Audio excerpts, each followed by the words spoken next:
Dear technical friends, liquid limit र plastic limit ल्याबमा test गरिसकेपछि यसलाई चाहिँ ग्राफमा प्लट गर्नको लागि चाहिँ हामीले यस्तो डाटाहरू लिनुपर्ने हुन्छ र यो मैले अगाडि लिइसकेको छु र अब तपाईलाई म ग्राफहरू कसरी प्लट गरिन्छ भनेर चाहिँ प्लट क्याल्कुलेसन र यसको चाहिँ तरिकाहरू एक्सेलमा देखाउन गइरहेको छु। यसरी तपाई पहिले इन्सर्टमा गएर स्कटर भन्नेमा यो अप्सन 2 लाई चोइस गर्न र यसरी ल्याउनुस्।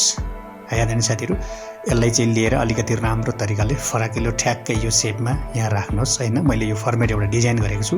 अब त्यसपछि सिलेक्टेड डाटा भन्नेमा जानुस् र त्यहाँ एड गर्नुस् र यहाँनेरि तपाई अब हैन टाइप गर्नुस् लिक्विड लिमिट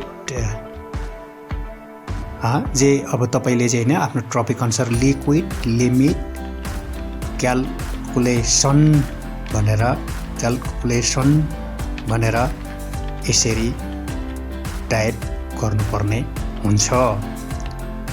यो साथीहरु, त्यसपछि यो टाइप गरिसकेपछि त्यसपछि तपाईले यहाँनेरि गएर यो नम्बर अफ ब्लोलाई सिलेक्ट गर्नुहोस् र यसलाई त्यसपछि तपाईले मोइस्चर कन्टेन्टको डाटा सिलेक्ट गर्नुहोस् र त्यसपछि ओके गर्नुहोस् र यो सबै यस्तो किसिमको डाटा क्रिएट हुन्छ। यसलाई ओके गर्नुहोस् र यो यस्तो किसिमको तपाईले एउटा कर्वहरू देख्नुहुन्छ अथवा चार्ट चाहिँ देख्नुहुन्छ हैन आदरणीय साथीहरु। र त्यसपछि चाहिँ नि तपाईले यहाँनेरि क्लिक गर्नुहोस् र यसलाई सिलेक्ट गर्नुहोस् र तपाईले यसलाई चाहिँ यसलाई अलिकति लामो यो अलिकति मिलाउनु पर्छ। यसमा गएर तपाई चाहिँ लेआउटमा गएर यहाँ गएर तपाईले चाहिँ यो चार्टलाई लिनुपर्ने हुन्छ र टाइटल अफ भन्नेमा लिनुपर्ने हुन्छ र तपाईले यहाँनेरि अब टाइप गर्नुहोस् नम्बर अफ ब्लोज, किनभने हामीले त यतापट्टि चाहिँ तपाईको चाहिँ y भ्यालु र x भ्यालुमा तपाईको चाहिँ नि हामीले जहिले पनि नम्बर अफ ब्लो देखाउनु पर्ने हुन्छ हैन। र अब आएर अब यसलाई अलिकति धेरै ठुलो बनाउनुहोस् अब हैन। अब यतापट्टि आएर तपाई यतापट्टि चाहिँ तपाईले यहाँ गएर तपाईले रेटेड अफ टाइटल भन्नेमा यसरी क्लिक गर्नुहोस् र क्लिक गरिसकेपछि तपाईले अब यहाँ टाइप गर्नुपर्ने हुन्छ आदरणीय साथीहरु। र टाइप गर्नुहोस् यहाँनेरि तपाईले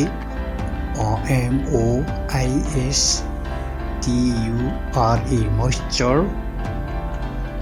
मोइस्चर CONTENT मोइस्चर कन्टेन्टको भ्यालु यतापट्टि देखाउनु पर्ने हुन्छ। जहिले पनि साथीहरु ग्राफ प्लट गर्दाखेरि फर्मुला अनुसार y भ्यालु र x भ्यालु हुन्छ हैन। यो यस्तो आइसकेको छ। अब यसमा चाहिँ तपाईको चाहिँ यस्तो किसिमको भइसकेको छ र अब यसलाई टेन्डिङ बेन्डिङ मिलाउने इटालिक बोल्ड हैन कलरिङ त्यो आफूले जस्तो किसिमले बनाउँदा पनि हुन्छ। यसलाई अलिकति थोरै म ग्राफलाई तन्काउँछु राम्रो देखिनको लागि हैन डियर फ्रेन्ड्सहरु। र अब यसलाई मैले चाहिँ यहाँनेरि भ्यालु दिन्छु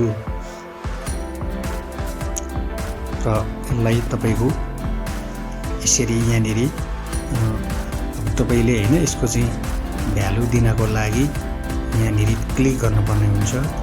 यहाँनेरि मैले तपाईलाई एकछिनको लागि अथवा सुहाउँदो तपाईको चाहिँ यहाँनेरि मैले चाहिँ टाइप गर्नुपर्ने हुन्छ र यहाँनेरि 1 त्यस्तै गरी यहाँनेरि 100 यहाँनेरि दिनुपर्ने हुन्छ 10 र यस्तै गरी यो पनि 10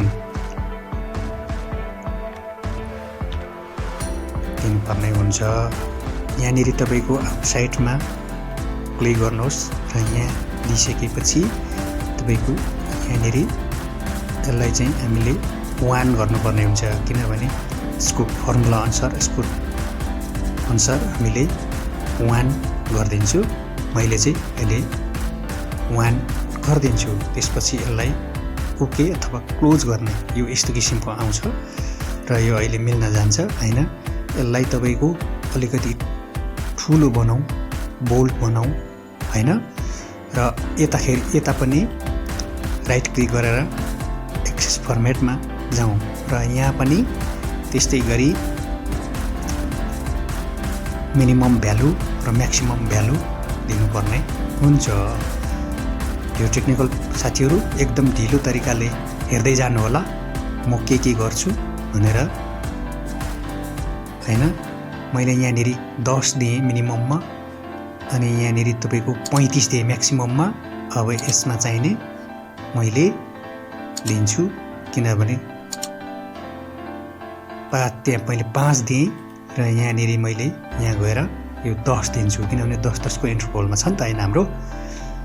हो यस्तो तरिकाले ल यसरी क्लोज गरिदिने अथवा ओके गरिदिने र यो पनि भइसकेको छ हाम्रो पीआई को प्लास्टिक लिमिट र लिक्विड लिमिटको ग्राफ प्लटको लागि चाहिँ निम्न विधिहरू यस्तो तरिकाले गर्नु पर्ने हुन्छ। अब आदरणीय साथीहरु यहाँनेरि ग्राफको लागि चाहिँ तपाईले यस्तो किसिमको एउटा चाहिँ डिजाइन तयार पार्नुपर्ने हुन्छ। ग्रिड लाइन हैन। अब यस्तो किसिमको यसरी हैन यसमा क्लिक गर्नुपर्छ हैन। र त्यसपछि आउटसाइड भनेर भनेको छ। यसलाई अलि मिल्दैन यो यतापट्टि जान्छ हैन। त्यो नमिल्ने भएको हुनाले हैन यो यतापट्टि गयो हैन। त्यसलाई थोरै म फेरि यसलाई यो यस्तो यो यतापट्टि उल्टो भएको हुनाले म यसलाई फेरि ब्याक गएँ र ब्याक गएर म यसलाई नै यस्तै नै ठिक छ हैन। यस्तैलाई नै म हुन दिन्छु र त्यसपछि ड्युर क्वालिटी कन्ट्रोलका फ्रेन्ड्स साथीहरु ध्यान दिएर हेर्नु होला। एकदम बिस्तारो तरिकाले गरिरहेको छु मैले र बुझ्ने कोसिस गर्नु होला। एकदम सजिलो तरिकाले एकदम सिम्पल तरिकाले धेरै फास्टमा नगइकन फेरि राइट क्लिक गरेँ मैले र त्यसपछि मैले यसलाई यस्तो किसिमको डिजाइनमा मैले ठ्याक्कै ल्याएँ है त। किनभने 1 10 100 यो 25 ब्लोको छ नि त हैन। त्यसकारणले माइनर र ग्रिडरमा यसरी क्लिक गरेर मैले यस्तो डिजाइन ठ्याक्कै बनाएँ। आदरणीय साथीहरु पीआई को ग्राफ भनेको प्राय यस्तै हुन्छ हैन। यो लिक्विड लिमिट त्यहाँ देखाएको छ हैन। र अब त्यसपछि डियर फ्रेन्ड्स त्यसपछि तपाईको अब म यसलाई चाहिँ यो अर्को एक्स भ्यालु र वाई भ्यालुको क्याल्कुलेसन गरेर गर्न सकिन्छ। तर त्यो एकदम अलिकति अप्ठ्यारो बुझ्नलाई गाह्रो भएको हुन्छ। भोलिपछि अर्को भिडियोतिर हजुरहरूलाई जानकारी गराउँला अथवा भिडियोमा देखाउन सकिन्छ। अहिले चाहिँ भने म एकदम सजिलो तरिकाले तपाईलाई यो एरोबाट अथवा क्रसबाट नै म चाहिँ त्यो चाहिँ मोइस्चर कन्टेन्ट र ब्लो चाहिँ सिधै लाइन तानेरै म देखाइदिन्छु है आदरणीय साथीहरु। र डियर फ्रेन्ड्स विशेष गरी त ग्राफहरु राम्रो देखिनको लागि यस्तो तरिकाले गर्नुपर्ने हुन्छ। र त्यसपछि आदरणीय साथीहरु म अब तपाईहरुलाई ढिलो नगरिकन यो फर्मुला गर्ने तरिका यस्तो तरिकाले हो भनेर थोरै अलिकति देखाइरहेको छु। यो फर्मुलामा गर्दाखेरि तपाईको अलिकति टाइम लाग्ने भएको हुनाले यस्तो देखाइरहेको छ हैन आदरणीय साथीहरु। र म यसलाई पुनः काटेर एकदम सजिलो तरिकाको नै म हजुरलाई चाहिँ हजुर जे साथीहरु यो चाहिँ ग्राफलाई चाहिँ यसको चाहिँ यो ब्लोजलाई चाहिँ स्ट्रेट देखाउन नि सकिन्छ लिनियर र शेपमा जस्तो उसमा पनि देखाउन पनि सकिन्छ। तर विशेष गरी अब हैन यो मैले चाहिँ एउटा चाहिँ यो माथि इन्सर्टबाट चाहिँ स्न्यापबाट चाहिँ लिएर यसरी सिधै म यसरी कोरेर तपाईलाई चाहिँ नि यो यसरी मोइस्चर कन्टेन्ट र यसरी त्यो वेस्न्यापमा गएर यो टुल्सहरु लिएर चाहिँ म यसरी सिधै काटेर तपाईलाई देखाइदिन्छु। आखिरी हामीले रिजल्टहरु इन्डिकेट गर्नको लागि त हो हैन बुझ्नको लागि हो। र आदरणीय साथीहरु यो पछि ग्राफबाट फर्मुलाबाटै सिधै आउने चाहिँ म तपाईलाई पछि अर्को भिडियोतिर पनि देखाइदिन सक्छु। र आज चाहिँ यसरी नै बुझौँ हैन आदरणीय साथीहरू। यस्तो तरिकाले नम्बर अफ ब्लो र मोइस्चर कन्टेन्ट चाहिँ यो मैले सिधै वैष्णवबाट टुल्स लिएर लाइन लिएर मैले काटेर हजुरलाई देखाउने विधि चाहिँ देखाउन खोजेको हो। यो सजिलो तरिका सबैले बुझ्नुहुन्छ भन्ने हिसाबले नै मैले चाहिँ गर्न खोजेको हो। र यस्तो तरिकाले यो पिआईको ग्राफहरू चाहिँ चार्टहरू चाहिँ डिजाइन गर्न सकिन्छ अथवा ड्र गर्न सकिन्छ आदरणीय साथीहरू। विशेष त अब यहाँ हेर्नुहोस् त विशेष गरी यो पिआईको ग्राफ र डिजाइन चार्टले चाहिँ यहाँनिर प्लास्टिक लिक्विड लिमिट को चाहिँ भ्यालु देखाइरहेको छ यहाँ हैन 24.71 24.71 भनेर देखाइरहेको छ भने यसले चाहिँ मोइस्चर कन्टेन्ट र नम्बर अफ ब्लो पनि देखाइरहेछ हैन। नम्बर अफ ब्लो चाहिँ 25 भनेर चाहिँ यहाँ देखाइरहेको छ हैन। यस्तो तरिकाले ठ्याक्कै मिलाएर हामीले आफै रिजल्टहरू प्लट गरेर देखाउन सकिन्छ। सिभिल इन्जिनियरिङ फिल्डमा हाम्रो सोइल टेस्ट सबग्रेड सबबेसहरूमा ग्रानुलर मेटेरियलहरू सोइलहरूमा कपिङ लेयरहरूमा पिआई प्लास्टिसिटी इन्डेक्स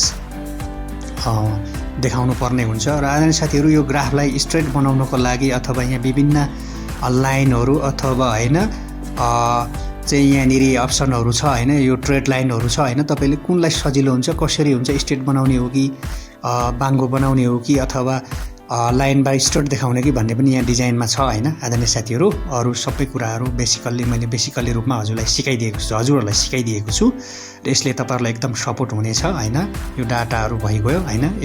आखिरी जियो टेक्निकल साथीहरू हामीले आखिरी रिजल्टहरू इन्डिकेट अथवा ग्राफमा देखाउनु पर्ने हुन्छ हैन। यहाँनिर अब तपाईँले विभिन्न कलरहरू आफ्नो डिजाइन अनुसार तपाईँले अझै एकदम फुर्सद हुँदाखेरि जस्तो किसिमको डिजाइनहरू बनाउन सक्नुहुन्छ। कलरहरू विभिन्न साइजको हाइलाइटहरू गरेर राम्रो र डिजाइनेबल बनाउन सक्नुहुन्छ। मैले चाहिँ विशेष गरी बेसिकली रूपमा काम चलाउने खालको हजुरहरूलाई बुझ्ने खालको देखाइदिएको छु यहाँ हैन।